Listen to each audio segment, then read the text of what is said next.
Doing business in Africa. You can't afford to be without Africa Investor.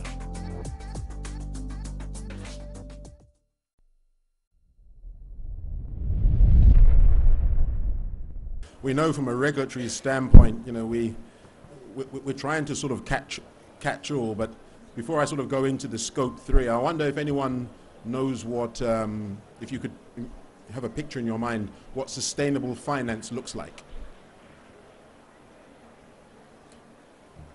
There you have it. There you have it. This man was talking about sustainable finance, creating structures before we even knew what it was, going into parts of you know, this globe that were very unpopular. He's probably got many scars on his back and many stories to share with us over a glass of wine, I'm sure. But we're very pleased to have you with us, and we're very pleased that you've now gone from the asset owner, effectively as the former head of Treasury for the World Bank Group globally, now into the vice chair role of the International Sustainability Board. So, you know, the ISSB. So we think that, so congratulations on that first of all. But I was intrigued and interested to see your focus now on, or one of the focuses being on scope 3. And it would be great, hot off the press, to get your views on that, and particularly in the context of, you know, emerging markets, you know, the Just Transition Investors Alliance, and how that might contribute towards companies looking favorably on these issues.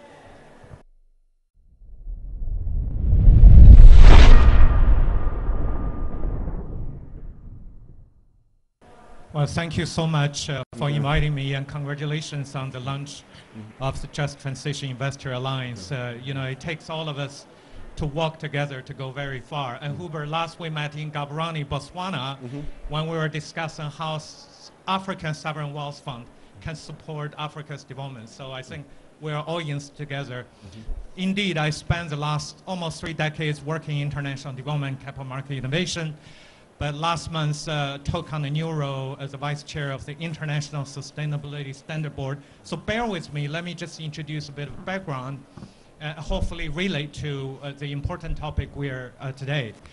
So rough figures, annual global GDP is about $80 trillion. And our population is going to go to 8 billion. You divide the total GDP every year by the population, it's $10,000 per head, right? In a just world, everybody could enjoy a middle-class life. Thank you. But the reality is so different, right? From my angle, as an investor, as manager of assets, by the way, I was also head of the pension fund for the World Bank. How do we make global capital market work better for just transition? Well, you know, in my neuro, I would say, what gets measured gets done. And therefore, the launch of the ISSB at COP26, I think, is an important step in terms of making a global standard for companies to disclose what they are doing on sustainability matters, material matters, right, that will affect the company's value. So we are working on the first 2 standards, a general requirement, generally under the TCFD architecture, but also working on the second standard called the climate-related standard. Hopefully by sometime next year, these standards will be formalized, then each country regulator or jurisdiction will start to adopt. I'm here to argue early adoption by African jurisdictions will put African countries on the map to be eligible for international investors, therefore affecting global capital allocation in a positive way. Why do I say that? Let me just say the UNPRI, which is the Alliance of Responsible Investment Principle, now represents over $120 trillion of assets. So when they invest in a company where they not only measure financial performance, but sustainability matters, right? ESG, risk and opportunity, they will say, does this company report on sustainability matter? Do we have a global standard that I can compare their performances, right? So with the introduction of our standard, with early adoption by African jurisdiction, Africa companies will be eligible because now they disclose their sustainability matters in conformity to a new global standard. So this is in general the big picture we are working on. So watch our work at IFRS. The credibility we bring, because the global financial market works on trust, transparency, and efficiency, right? The credibility of the ISSB is on the facts that we are a sister board of the International Accounting Standard Board, which for the past 20 years through this process, now over 160 countries use international accounting standard.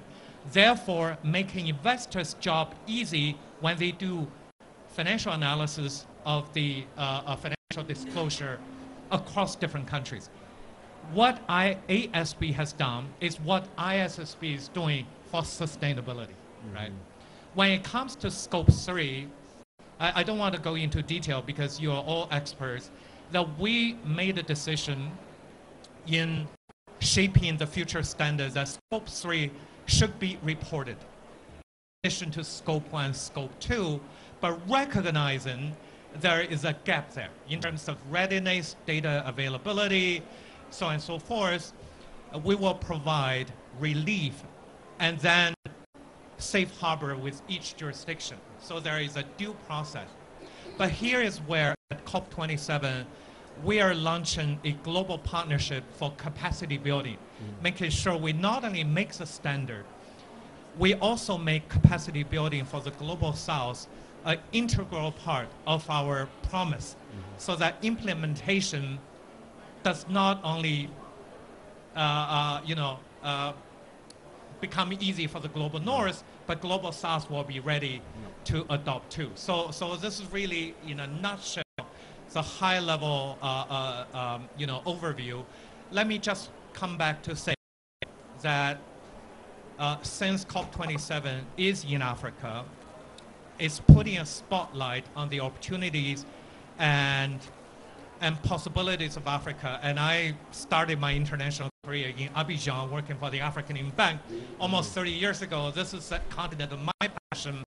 I definitely think that once Africa companies start to disclose what they're doing in terms of transition, climate resilience, social issues, investors will start to invest in Africa, and therefore we will be able to unlock a much bigger amount of investment to enable just transition. So happy to answer questions, but let me just stop here.